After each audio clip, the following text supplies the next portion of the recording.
Put the needle on the record, put the needle on the record, put the needle on the record and dance with me.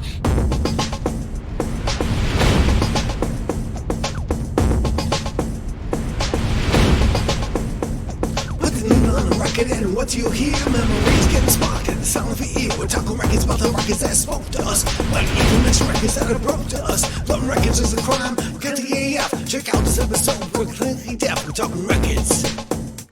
We're talking records. We're talking records. We're talking records.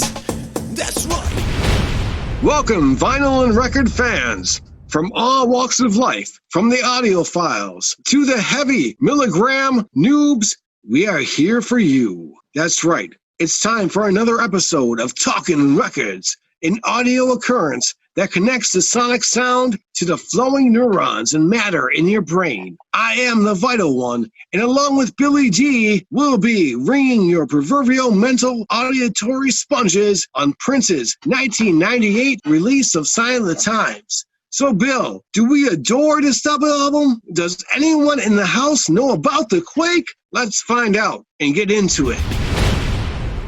All right, Billy, let's get into the artwork, which is a little bit cool, a little bit strange. So, Billy D, what you see? I wasn't quite sure what to make of it when I first saw it, because it wasn't like, some of his older stuff like Controversy and Parade. He was featured on the cover.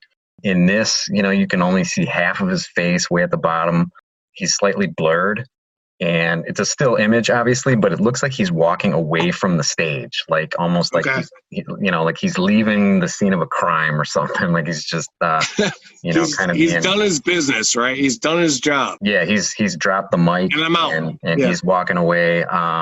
His eyes, you can only see one of his eyes, but he seems to be looking straight at me, so it's an interesting cover. I do like it. It's mysterious.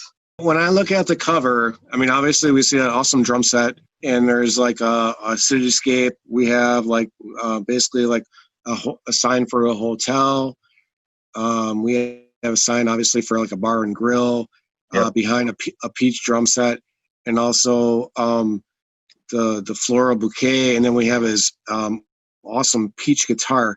And the thing with Prince, as always, for a good time, like during this era in the 80s, is like he always had kind of a vision, always kind of had essentially some kind of theme going on. Color me peach and black, color me taking it back, quote from You Got the Look, right? Right. So peach and black was his theme at this time. So when you look at this album cover, it's a little busy with the drum set, which is actually pretty awesome. Who wouldn't want to have a drum set like that? It's very cool. Yeah, it's kind of it's kind of the focal point for me. I am drawn to that drum set, before I even see Prince.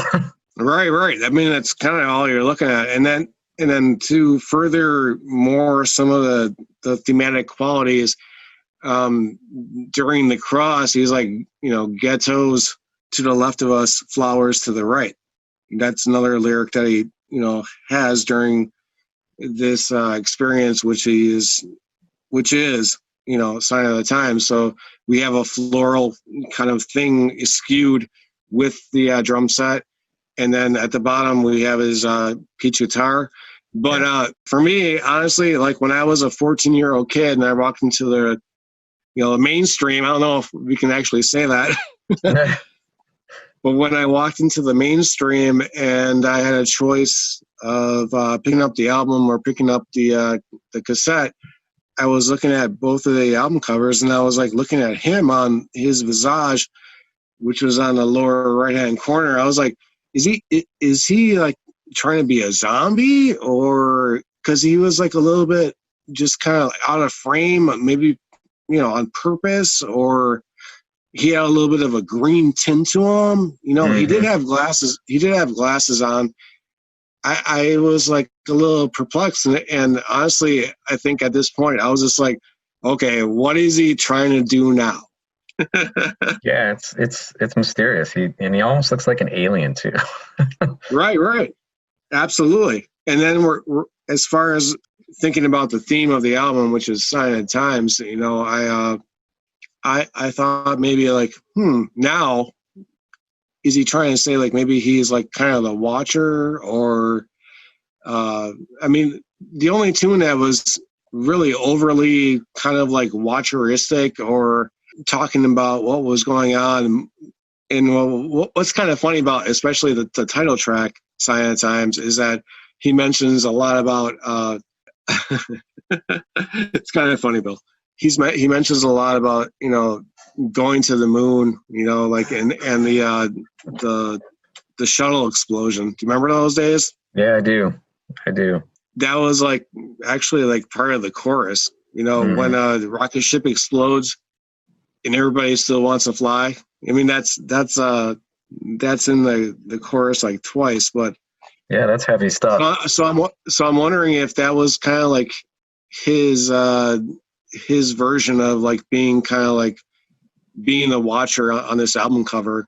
The other thing though too with the album cover is that I was drawn to it immediately. I was like, oh my God, what is he trying to do this time? I think like after Parade and the kind of like mediocre failure of like the Under the Cherry Moon movie, and we'll get into like other things later about where he was in his career, but I still like kind of was like waiting to see what he was going to do next, and this was like one of those things where I was like, oh my God, what is he doing now? So I was very, very attracted to the album cover, and I thought it was very cool. This was a big one for me, being 14. It's possibly like my first record I got like with allowance money, My cousins were really into Prince, and I just heard it. I was like, it was so available, and I was so young that and it was on the radio all the time that I didn't actually like seek it out. This was actually like one of those records where I was like, wow, summer of '87, like it was released in March. I think it was probably like May when I walked into a mainstream and I saw this, and I was like, he's reinventing himself again. Like this is weird. I want to check it out. Did you revisit the album at all, Bill? Yeah, I revisited the album and the movie, and I gotta say, man, they put on one hell of a show. Dude, the movie, it really, it puts the album in a new dimension. Man, that's a stage show. It's fantastic, dude. Yeah, it really is. It's magical.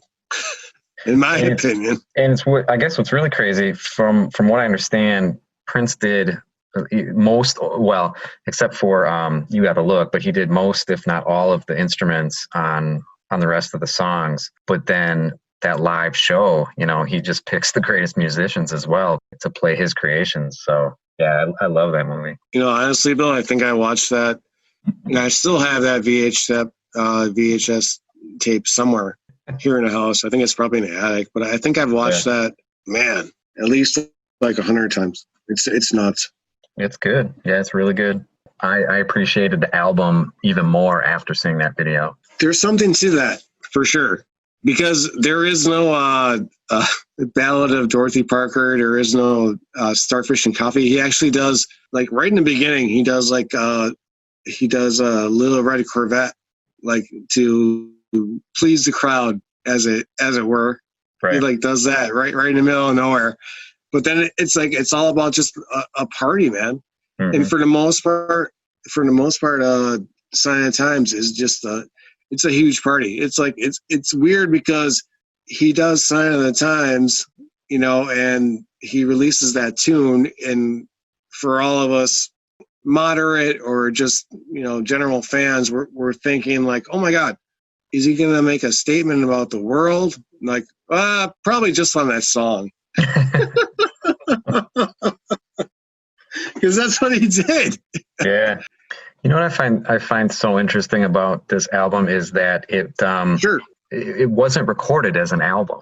It was recorded from 2 or 3 other works. Yeah, there was obviously we're getting our information from the .com. I think they said that even the Crystal Ball which was a triple album, and also Emancipation. There were some tracks that he actually added there from this during this time that he was doing the Sign of Times album. So I think one of the things too I read was that he was just being so prolific as our princely superhero is going to be, right? That Warner Brothers was like, hey, you got to cut this down to a double album. Right. Yeah. Right. Exactly. Imagine that. Yeah. A triple album. Imagine that. And then what's so interesting too is, it is a double album, and it wasn't originally conceived as one work, but the way that I think a lot of it then has to do with the sequencing of the songs, because if they were from different recording sessions and, different side projects and that sort of thing, he really made it work just with the flow of the album, kind of like, like any DJ would, taking records from different projects and just making them flow to become, one cohesive work. It's pretty amazing. Yeah. This is one of those, Bill, where like I look on the album and it says written, produced, performed by Prince. That he's taking full accountability for the album, right? This is his baby, right? Honestly, minus the two songs, Starfish and Coffee and the Ballad of Dorothy Parker, which I thought I was going to, try and go into the bathtub with my pants on to do some research prior to doing this. Just finally do it, because apparently Prince thought that was a great idea. Right. But I didn't do it.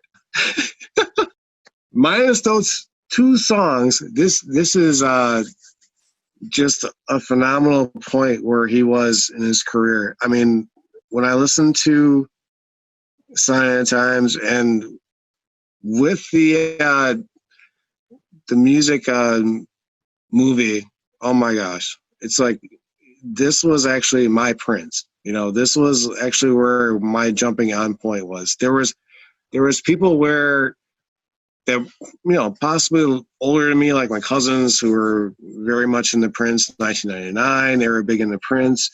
Purple Rain.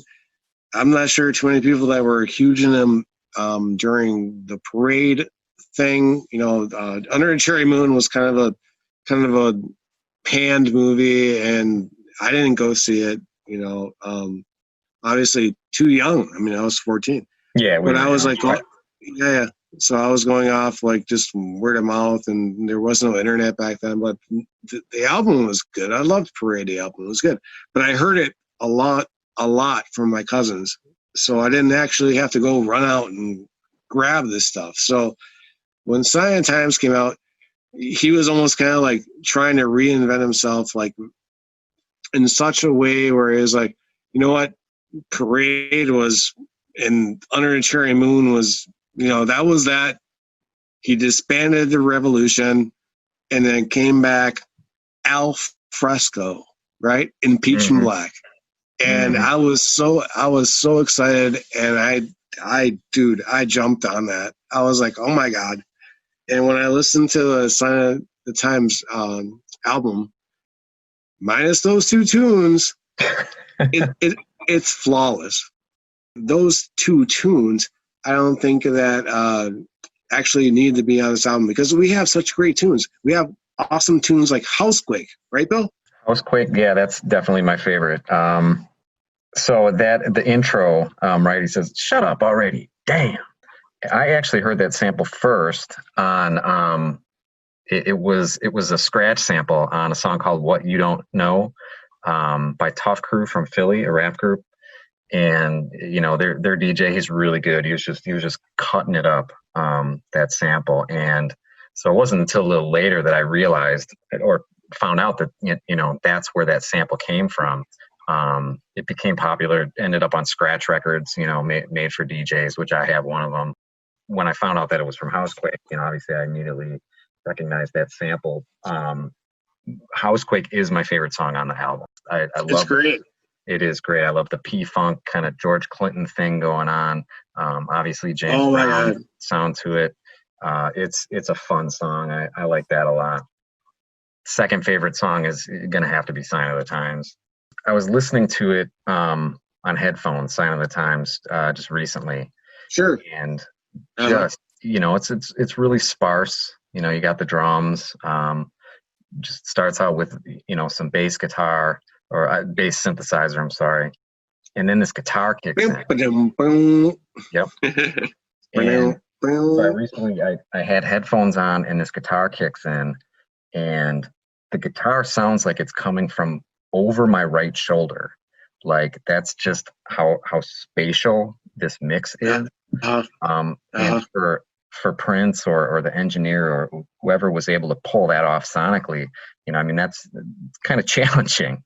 You have to know a lot about EQ and delay and just to make to make the album just that spatial. I mean, it's when you put headphones on, if they're not quality headphones, they just sound like like they're just music's playing right into your ear.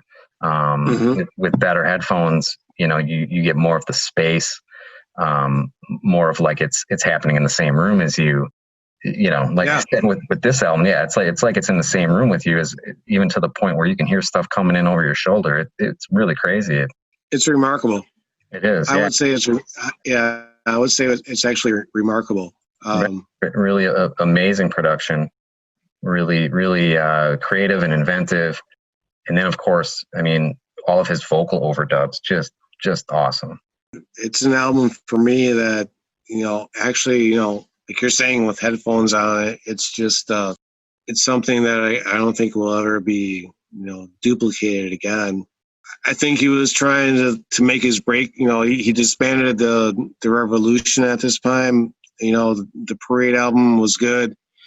I'm not sure why he disbanded the Revolution. That's one of the things that we'll always fathom. I think, honestly, he was just trying to expand himself again and try and do again. But this would be the start of the new power generation as him as a career artist. So we would no longer have Wendy and Lisa. We would have different artists coming in and playing his music. The only constant guy that he always kept, Bill, was Dr. Fink, which is kind of funny. The keyboard player. The keyboardist. Yeah, he wore like scrubs and a mask, didn't he? Yeah. Scrubs and he kept him around for a long. Surgical mask. Kept him. Yep. Dr. Fink. Yep. He kept him around for a long time. Speaking of, the production on the record as well, a lot of sources obviously talk about the Lynn drum, that he used on it.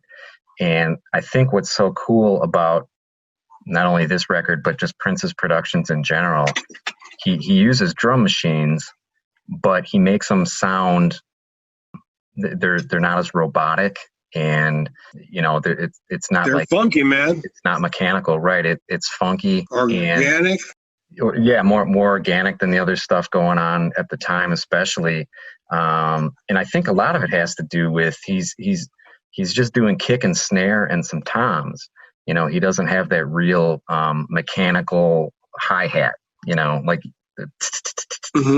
just and the cymbals that really kind of make it really pronounced when it is a drum machine, because you just hear these, perfectly timed hi-hats that just sound fake as hell. But yeah, Prince, he's using kick, snare, and toms. He really does, drum machines to a great effect. Yeah, the kick drum is the fault, man, for Housequake. It's awesome. What I enjoyed about his use of the Lynn was his ability to make that pop of that snare. Like, it's unbelievable, actually, that he was actually able to use that. Mind you, if you go on eBay right now, I think they're retailing used for like $15,000. So these are $15,000. Really? Oh, yeah. So these are like vintage, and this is used. So these are vintage drum machines. It's not like a Roland unit or like even a TR-808. Remember that, Bill? Oh yeah. So this is actually like possibly predating that, and he was able to master that. And at the time, that's wow, that's something else.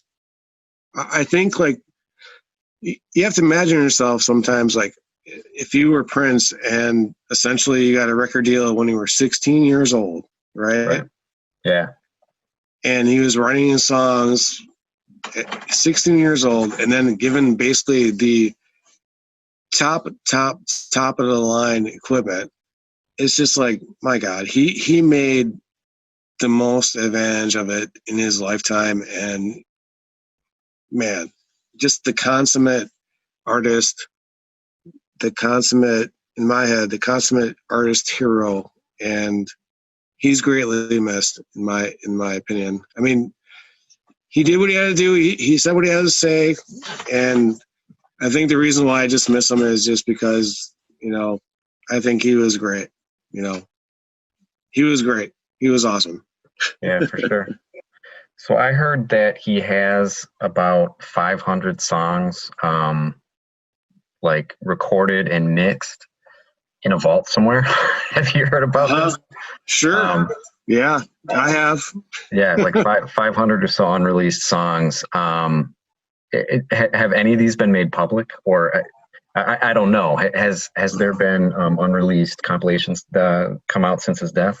I think there's been a little bit of legal stuff going on with the Prince estate.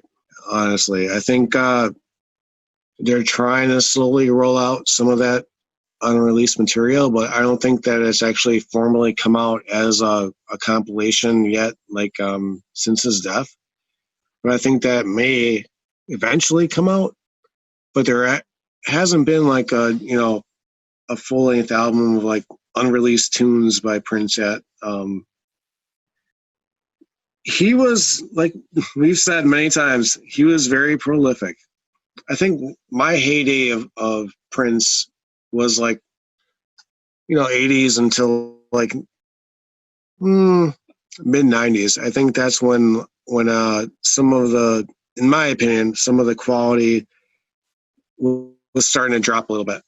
So I'm sure as prolific as he was, he's probably got a ton of songs I would love to hear, Bill. I believe it. Oh, definitely. Yeah. Definitely. Because it was almost like I was saying again, like I almost think it was his calling to do something like this. And he was always like the character that was a little bit bad, a little bit, because he has dirty songs, but he also has very spiritual songs. Mm-hmm. So I think he was just kind of like one of those artists that was very just, this was what he was going to do with his life. This was him. And it's amazing to see it in his catalog and to talk about, especially this double album, Sign of the Times, where he was at this point. Because, I mean, like, if you talk about For You, if you talk about Controversy, if you talk about 1999, I mean, that's so many years after he got signed. And this is like, Sign of the Times is like, in my opinion, his prime. Or I guess, in my terms, this was my Prince, So he was just a phenomenon, I guess, in my head. And we won't see that again. So, but I would be interested to hear what he did not release. I want to hear it. I want to hear it all, Bill. Oh man, it would take a long time. Apparently, take a long time. You had mentioned that he has a spiritual side to him as well. At the end of "Darling Nikki" on Purple Rain. So it's "Darling Nikki" is the last song on side one. And right at the end of it, you hear all this, like this weird sound effect kind of thing. If you play it backwards, it's actually spiritual. So if you play the end of it backwards, it says, "Hello, how are you? I'm fine, because I know that the Lord is coming soon." It's really trippy. But yeah, so he's got that spiritual thing in there backwards, which I don't know if that's perhaps poking fun at the, supposedly satanic backmasking, that was rumored to be on Ozzy albums and Judas Priest and whatever else. But, I think it is. Or an Ozzy album, right? Wasn't there an Ozzy album or Black Sabbath album, right? Yeah, probably Ozzy, Black Sabbath, Judas Priest. I think Led Zeppelin, was rumored to have done it. It's kind of cool, right? You play a Prince record backwards and you hear spiritual. So that's awesome. Hello, how are you? Fine, fine, 'cause I know that the Lord is coming soon. Coming soon.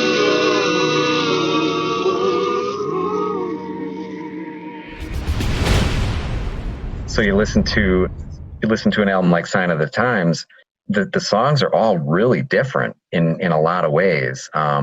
They're really different. A lot of it's diverse. It's very diverse. A lot of it is a departure from some of his older stuff, and others, incorporate some of his older stuff. It's a perfect example of him, experimenting, doing what he wants, being creative, but at the same time, it really plays to his fans, which is why people got it, which is why it was so critically acclaimed. He has that connection with his fans and just with, music fans in general, that he was able to put an album together that was that creative and that much of a departure with great success and acclaim. Absolutely. The movie actually is just a masterwork, in my opinion.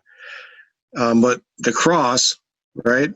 Mm-hmm. And I've said this before, flowers to the left of us, ghettos to the right of us.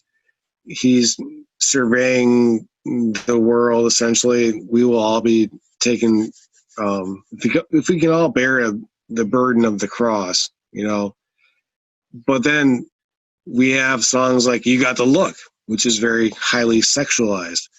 We have songs like It, I Want to Do It All the Time, very sexualized. And then we have awesome tunes, awesome ballads like Adore, Adore is just like probably the ballad that if you hear that ballad, you probably don't want to listen to any other ballad.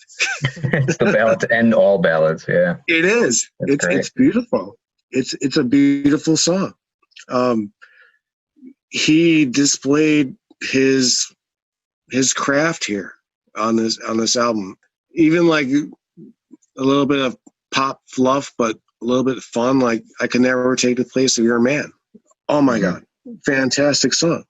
It's just wondrous. Like, oh my gosh. How did he come up with that? It's wonderful, dude. It's a wonderful album. I love it. So I also think it's really interesting, his whole Camille thing. Okay, Camille, yeah. What's that about? Right. Yeah, his alter ego. And of course, me being the recording guy that I am, how he sped up the vocals, because this was before Pro Tools came out, so he did it on tape, right? Wow. He slowed, that's meticulous. Yeah, right. He slowed down the tape and sung over it so that when the tape was played at regular speed, his vocals were pitched up. But so Camille, I don't. What's the story behind that? Camille, I guess, was his alter ego. I'm not sure if it was supposed to be like androgynous. Mm-hmm. And he was going to do a whole album of it, I thought, which is kind of what a lot of those songs ended up on Sign of the Times. Yeah, and there's actually a lot of those songs that were actually B-sides, and they turned out to be, if you didn't grab them on the B-sides of certain singles, they were on the B-sides of his Greatest Hits 1 and 2 that Warner Brothers released back in the day. So I don't know, dude. Shockadelica is a great tune, and it features Camille. You can look into the lyrics and kind of read into it, like what he's trying to do, but I think that was kind of like him attempting to be a little bit androgynous. So I think that was his approach to the Camille character. Like he was actually going to be the Camille character. I mean, I could be wrong, but I think like he was actually voicing like what Camille was. But essentially, from what I've heard and from what I've experienced with the music that was supposed to be associated with Camille, it's super funky, dude, and I love it. Mm-hmm. But it's almost like a female male kind of alter ego. Like we don't know like what he's trying to do there, but it's like highly like just super funk, dude. I thought it was cool. Taking on that persona opens up more creative possibilities too. Sure. And we know that he was, always pushing the boundaries, and always trying something new, and we were always going to be just the audience for him. Almost like a funky Bowie to a certain extent, Mm-hmm. I first heard Prince in the Controversy video way back. There was I love that song. Probably still one of my favorite Prince songs. There was some video show. It was on after school, so it was on at like 3:00 in the afternoon. Can't remember the name of it, but my brother was watching it, and the Controversy video was on, and I just immediately liked it, And then of course, Purple Rain was next, right? I think a friend's dad rented the video, and my friend and I watched it when he wasn't home. Great movie. Yeah. And so that was the first Prince album that I bought.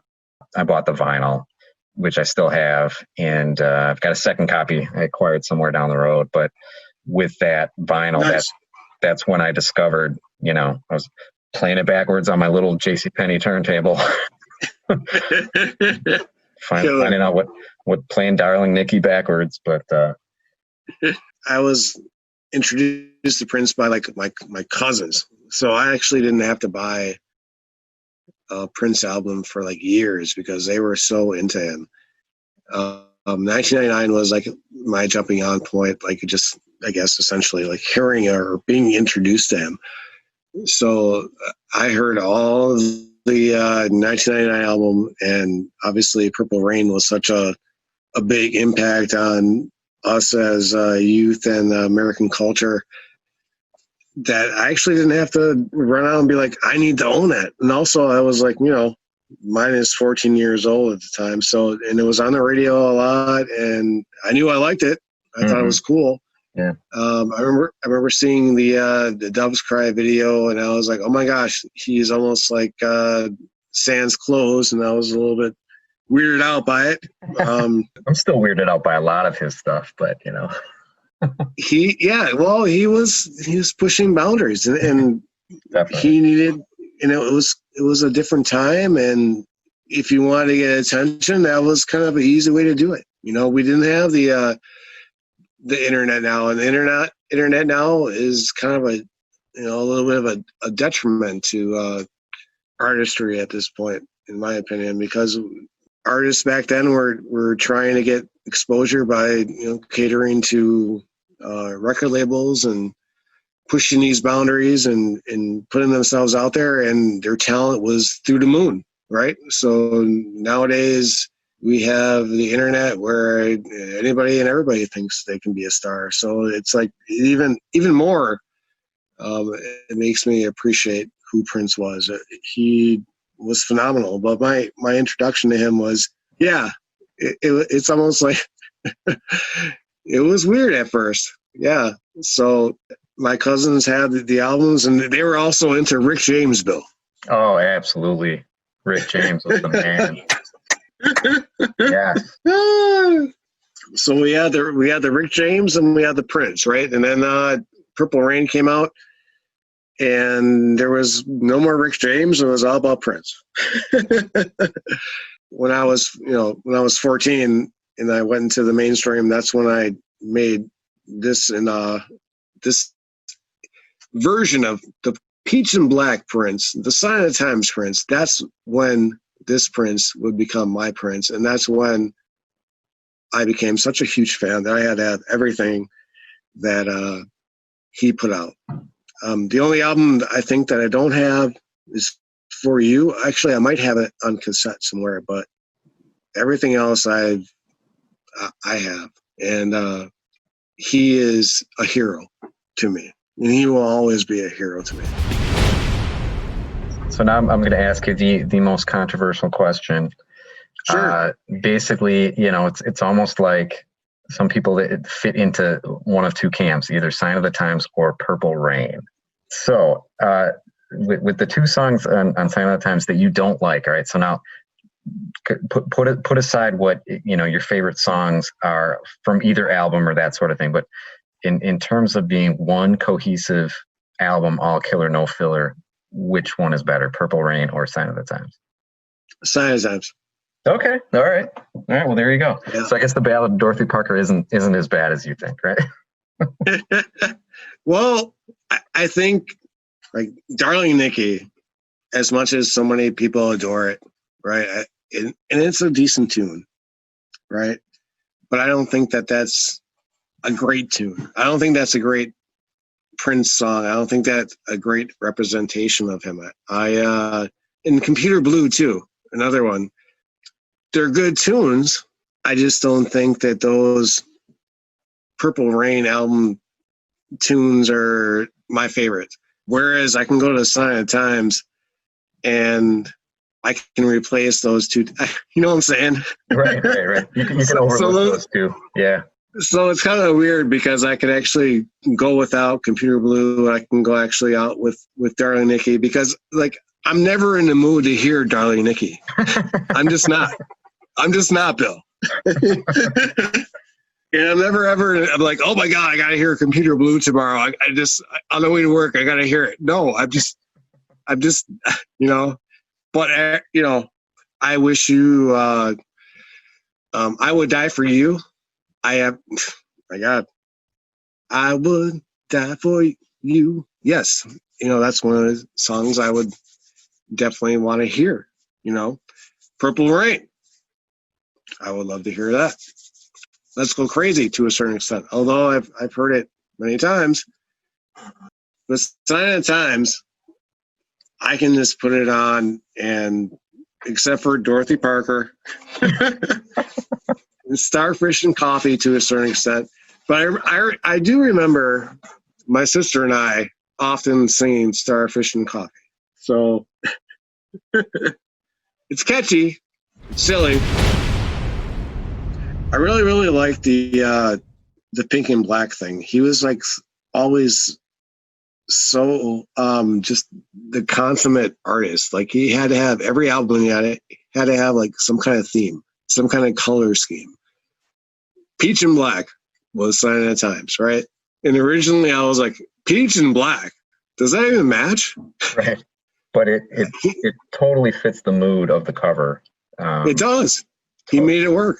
Yeah, he made it work. And it's so obvious too. Like not obvious in a bad way, but you look at it and you understand the theme. You understand the color scheme and you understand that was no accident. Nope. That was no accident. That was his vision, even down to his guitar, right? Yeah. Peach guitar.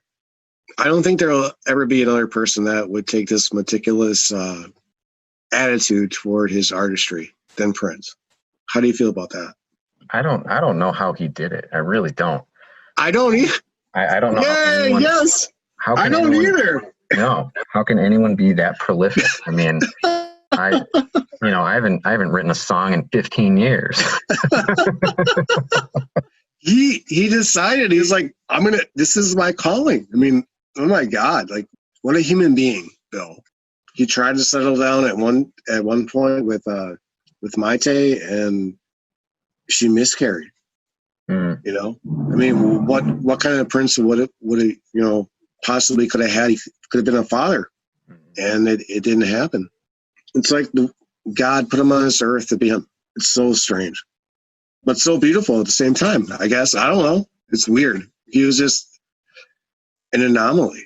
Oh, and maybe that's who we're looking at on the cover of Sign of the Times. Maybe that's the alien Prince, And the music that he made for a greater portion of his career, I found engaging for a long, long time, and I still do find engaging. I remember when I went to mainstream, and I guess the album was actually released in March of '87, but apparently I didn't have enough money to actually get it.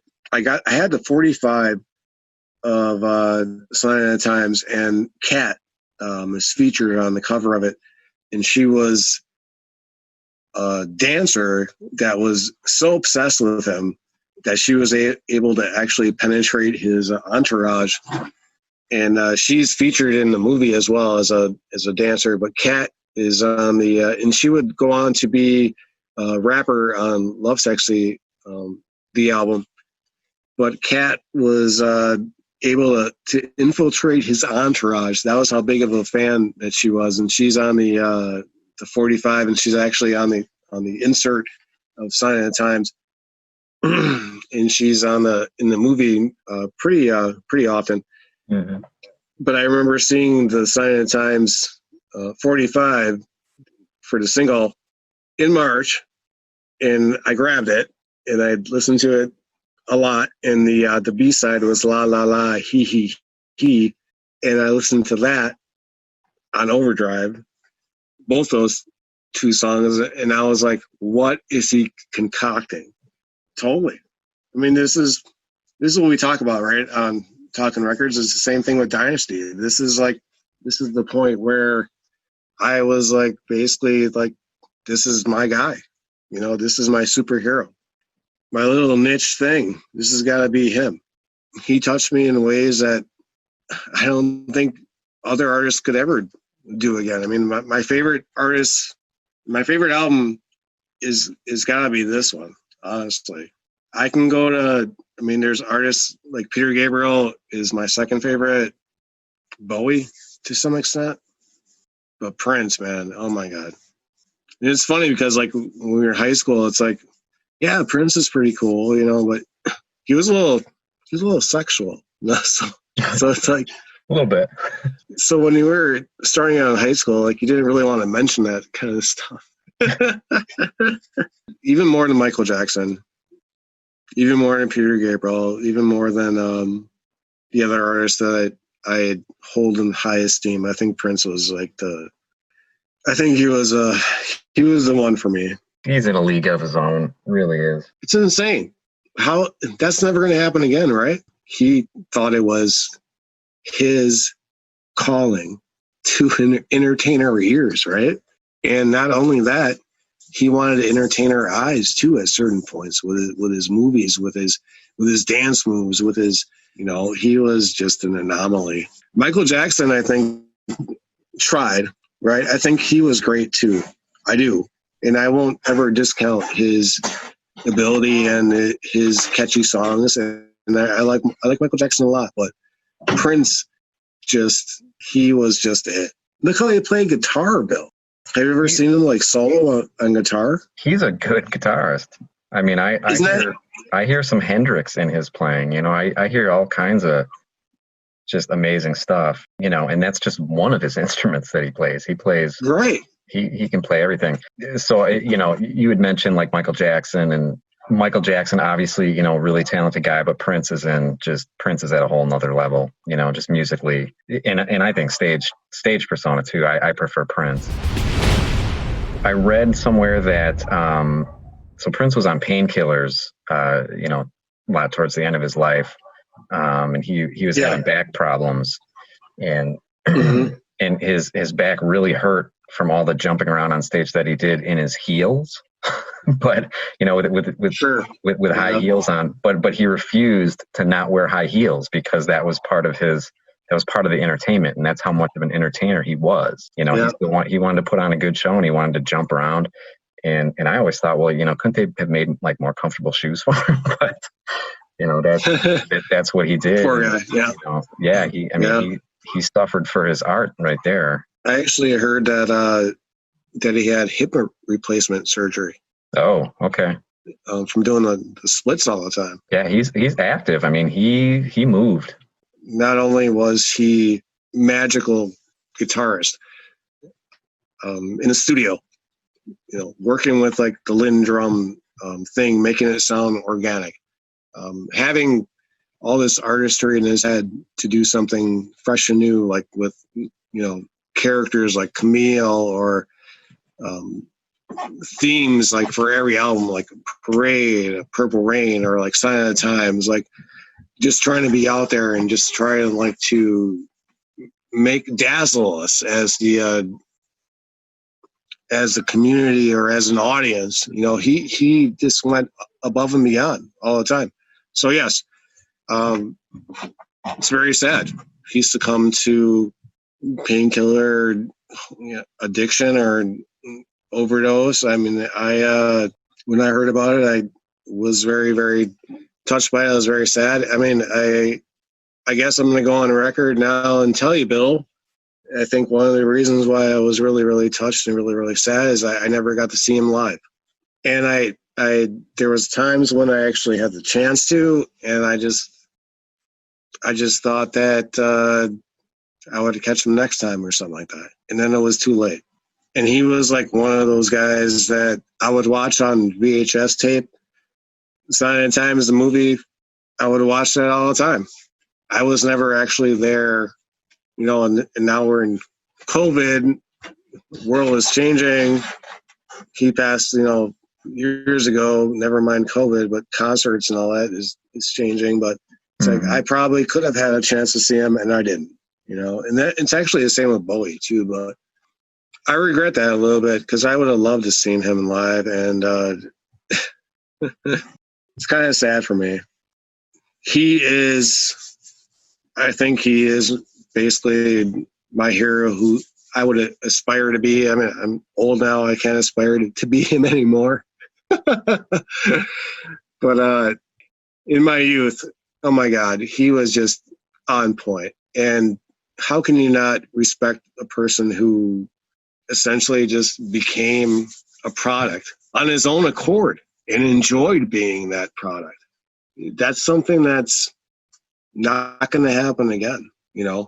Bowie was a little bit like that too, but Prince was just a class of his own. And Sign of the Times, my favorite album by Prince. So, Bill, I think this iteration of Prince and the accompanying movie that came out was essentially my Prince. And I say that as in the Purple Rain was some people's Prince, right? Heck, Controversy was some person's Prince. But Bill, even Diamonds and Pearls was some person's Prince, right? Sign of the Times was my Prince. Peach guitar and all. He was the man and my hero during this point in history. There will never, ever be another man like him, and I'm thankful for what he has done as both a human-defying artist and a conceptual genius. Thanks for tuning in and listening to Talkin' Records. If you'd like to reach us, please send us an email at vitalcastpodcast@gmail.com, and maybe we will talk about your email on the next podcast. Thank you so much. Thanks for listening. Enjoy music. Peace out. Put the needle on the record, put the needle on the record, put the needle on the record and dance with me. Talkin' records. Talkin' records. Talkin' records. That's right.